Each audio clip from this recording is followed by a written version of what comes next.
Hello viewers, আসসালামু আলাইকুম। Welcome to my channel. আজকে আমি আপনাদের করে দেখাবো বিফ কালাভুনা। এই বিফ কালাভুনাটা চট্টগ্রামের একটি ঐতিহ্যবাহী খাবার, কিন্তু সারা দেশেও এটা সমানভাবে জনপ্রিয়। এই বিফ কালাভুনাটা যারা একবার খেয়েছেন তারা সারা জীবনেও ভুলতে পারবেন না। এটার স্বাদ এতটাই মজাদার। এই বিফ কালাভুনাটা অনেকে অনেকভাবে করে থাকেন, কিন্তু অনেকে দেখা যাচ্ছে এটা ভাজতে ভাজতে কালো করে তারপরে কালাভুনা করেন, কিন্তু আসলে এটা কোনোভাবেই ভাজা মাংস না। বিফ কালাভুনা মানে কালাভুনাই। এই মাংসটা কিন্তু ভুনে ভুনে রান্না করা হয়। মাংসটাকে কোনোভাবেই এটাকে ভেজে ভেজে কালো করা যাবে না। আমি চেষ্টা করেছি হাতের কাছে যে মশলাগুলো পাওয়া যায় সেগুলো দিয়ে আমার নিজের মতো করে অথেন্টিক স্বাদটা বজায় রেখে এই কালাভুনাটা তৈরি করতে। কালাভুনাটা তৈরি করার জন্য আমি এখানে 1 কেজি পরিমাণ রেগুলার কাটের গরুর মাংস নিয়েছি। খুব ছোটও করিনি এটাকে, খুব বড়ও করিনি এটাকে। রেগুলার যে কাট পাওয়া যায় আমি সেটাকে এভাবেই রেখেছি। এবার এটাতে আমি মশলা অ্যাড করছি।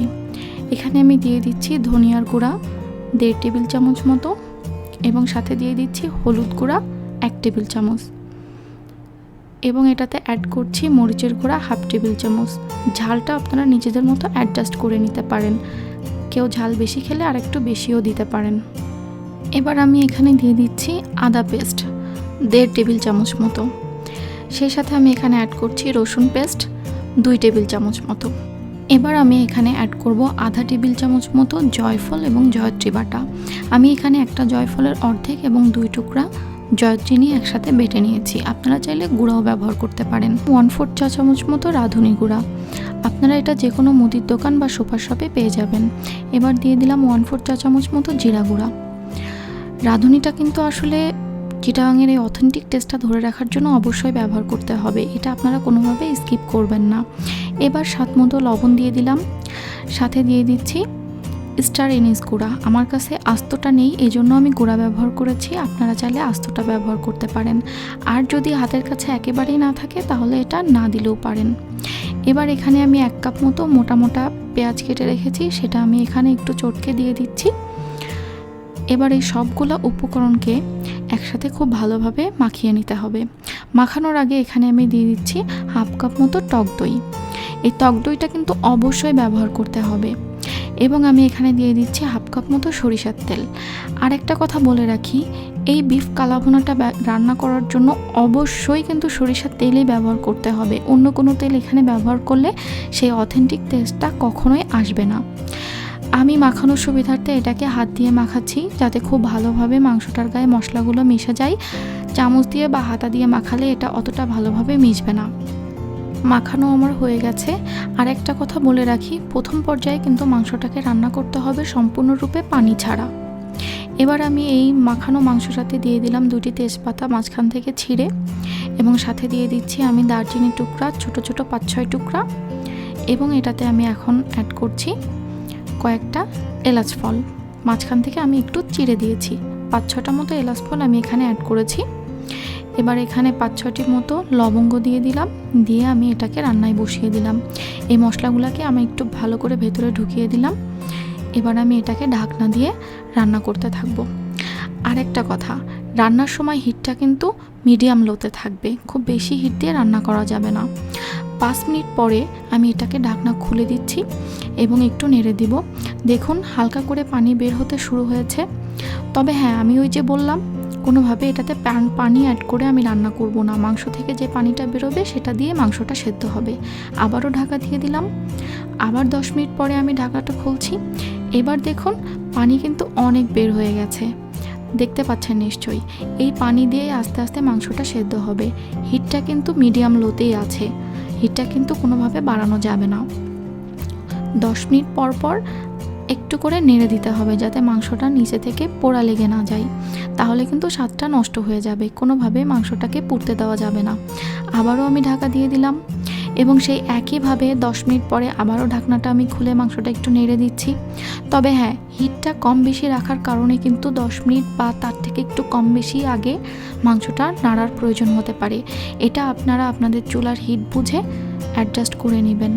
মোট কথা, কোনোভাবে মাংসটাকে নিচে থেকে পোড়া লাগতে দেওয়া যাবে না। প্রত্যেক 10 মিনিট পর পর আমি এভাবে ঢাকা দিচ্ছি, আবার ঢাকা তুলে আবার একটু নেড়ে দিচ্ছি। এভাবে করে টোটাল 1 ঘন্টা আমি মাংসটাকে রান্না করব। এবং এই 1 ঘন্টা কিন্তু আমি পানি ছাড়াই মাংসটাকে সেদ্ধ করে নিচ্ছি। দেখুন মাংসটার কিন্তু তেলটা উপরে উঠে এসেছে এবং মাংসটাও কিন্তু প্রায় সেদ্ধ হয়ে এসেছে। আবারও মাংসটাকে ঢাকা দিয়ে আবারও 10 মিনিট রান্না করে নিলাম। 10 মিনিট পরে আবারও আমি একটু নেড়ে দিচ্ছি। মাংসটা এবার আমার সেদ্ধ হয়ে গেছে।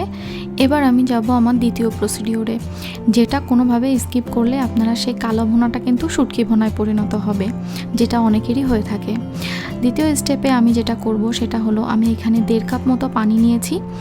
আমি এখন দিয়ে দিলাম 1/2 কাপ মতো পানি এবং চুলার হিটটাকে আমি এখন মিডিয়াম লো থেকেও আর একটু কমিয়ে দিয়েছি। এই 1/2 কাপ পানি দিয়ে আমি একটু নেড়ে চেড়ে আবারও এটাকে ঢাকনা দিয়ে দিব। 5 মিনিট আমি এটাকে রান্না করে নিব। আর হ্যাঁ, জালটা কিন্তু অবশ্যই ওই যে বললাম মিডিয়াম থেকেও একটু লো করে দিবেন, কারণ এখন কিন্তু মাংসে পানির পরিমাণ খুবই কম। 5 মিনিট পরে আমি ঢাকনাটা আবারও তুলে নিচ্ছি এবং আরও 1/2 কাপ পানি এভাবে অ্যাড করব। এটাতে আরও 1/2 কাপ পানি অ্যাড করে আমি খুব ভালোভাবে একটু নেড়ে চেড়ে দিব, যাতে মাংসটা নিচ থেকে পুড়ে না যায়।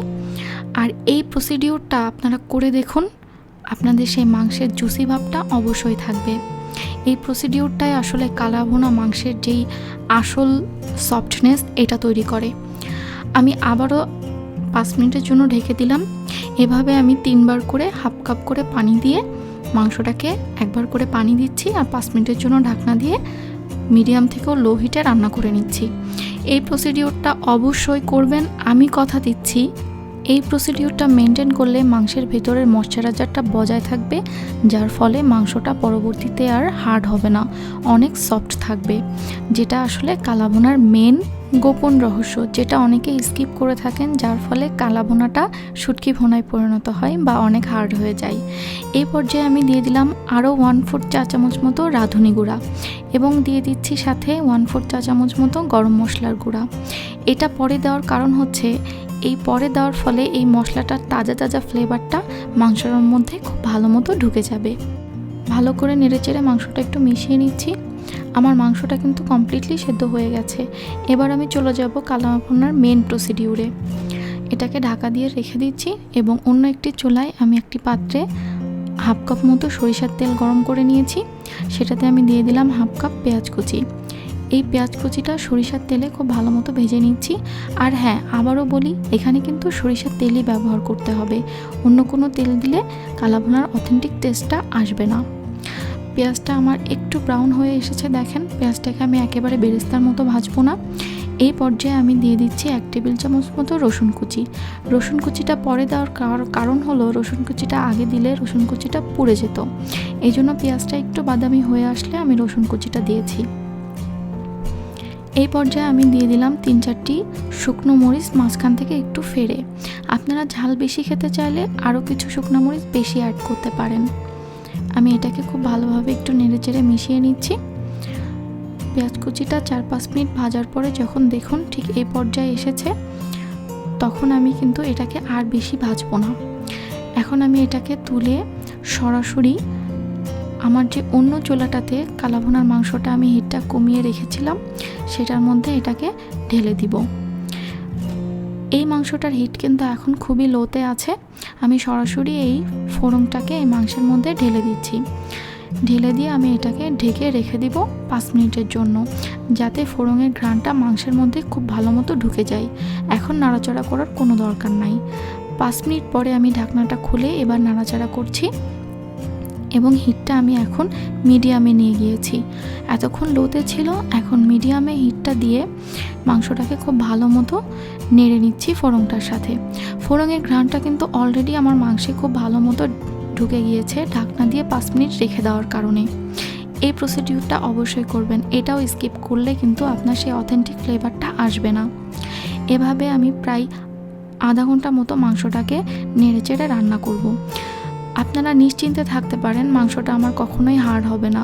ওই যে আমি 1.5 কাপ পানি দিয়ে মাংসটার জুসিনেসটা মাংসটার মধ্যে বসিয়ে নিয়েছিলাম, সেই প্রসিডিউরটার কারণে। প্রায় 20 মিনিট করার পরে আমার মাংসটা এই পর্যায়ে এসেছে। মাংসটা কিন্তু দেখুন একেবারে পুড়েও যাচ্ছে না, মাংসটা কিন্তু দেখেই বোঝা যাচ্ছে অনেক সফট এবং সুন্দর জুসি একটা ভাব মাংসে আছে। আধা ঘন্টা মাংসটাকে এভাবে ভাজার পরে আমার কালা ভুনাটা একেবারে রেডি। এই কালা ভুনাটাকে এবার আমি সার্ভ করব। ব্যাস, কালাভুনাটা নিশ্চয়ই দেখতে পাচ্ছেন। এটার কালার এবং স্বাদ অসাধারণ। কালারটা আপনারা দেখতে পাচ্ছেন, স্বাদটা আসলে আমি পাচ্ছি। তবে আপনারা বাসায় ট্রাই করেন, আমি গ্যারান্টি দিচ্ছি কোনোভাবেই এটা চিটাগাংয়ের সেই অথেন্টিক টেস্টের থেকে কম হবে না।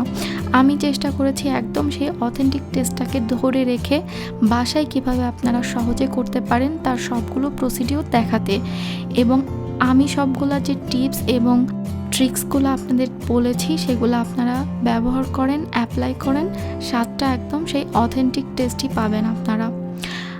ভিডিওটি ভালো লেগেছে নিশ্চয়ই, আর ভালো লাগলেই তো আমার সার্থকতা।